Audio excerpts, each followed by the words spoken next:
한일 무역 갈등은 좀처럼 해결될 기미가 보이지 않고 있습니다. 무역 갈등이 장기화됨에 따라 점점 통계에서도 주목할 만한 변화들이 보이기 시작했습니다. 어떤 내용인지 한번 알아보았습니다. 구독과 좋아요, 알림 설정 부탁드립니다.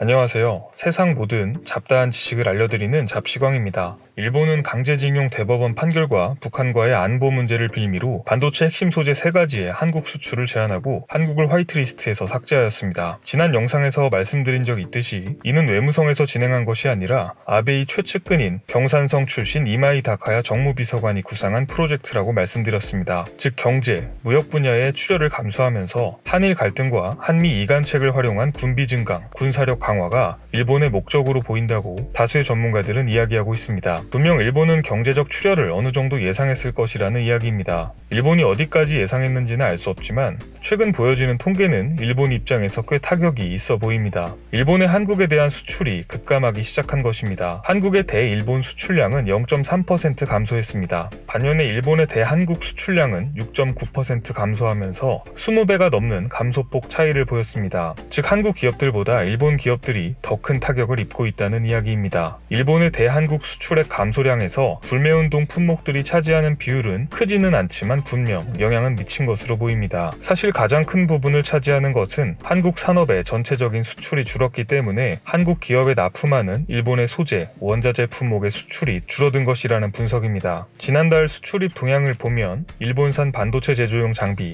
일본산 원동기 부품 등 부품 장비 분야 수입이 눈에 띄게 줄었습니다. 반도체 제조용 장비의 수입액은 전년 동월 대비 32.6%, 원동기 부품 수입액은 28.2%나 떨어졌습니다. 산업부 관계자는 일본산 반도체 제조 장비 수입 감소는 반도체 업황 부진의 영향이 크며 반도체 수출이 부진하다 보니 국내 반도체 업계가 일본산 장비 수입량을 줄인 결과라고 설명하였습니다. 어쨌든 일본의 산업 분야 중 한국의 의존적인 분야가 적지 않은 것은 분명해 보입니다. 가뜩이나 전 세계적으로 반도체 경기가 좋지 않은데 일본의 산업 의존도가 높은 한국의 반도체 산업에 무역 제재를 가하였으니 결과적으로 일본은 제살 깎아먹기를 하고 있는 것이죠. 따라서 이러한 통계들이 나오자 일본 내에서도 한국에 대한 무역 제재는 실패한 정책이 아니냐는 주장이 나오고 있습니다. 외무성이 아닌 경산성 출신의 이마이 정무비서관이 주도한 무역 제재가 실패한 것 아니냐는 불만 섞인 이야기가 최근 일본 외무성 내에서 나오고 있습니다. 사태가 장기화될수록 일본의 대한국 수출액은 더 감소할 것으로 예상되는 가운데 이 사태가 어떠한 방향으로 진행될지 관심 있게 지켜봐야 할 것 같습니다. 오늘 준비한 소식은 여기까지입니다.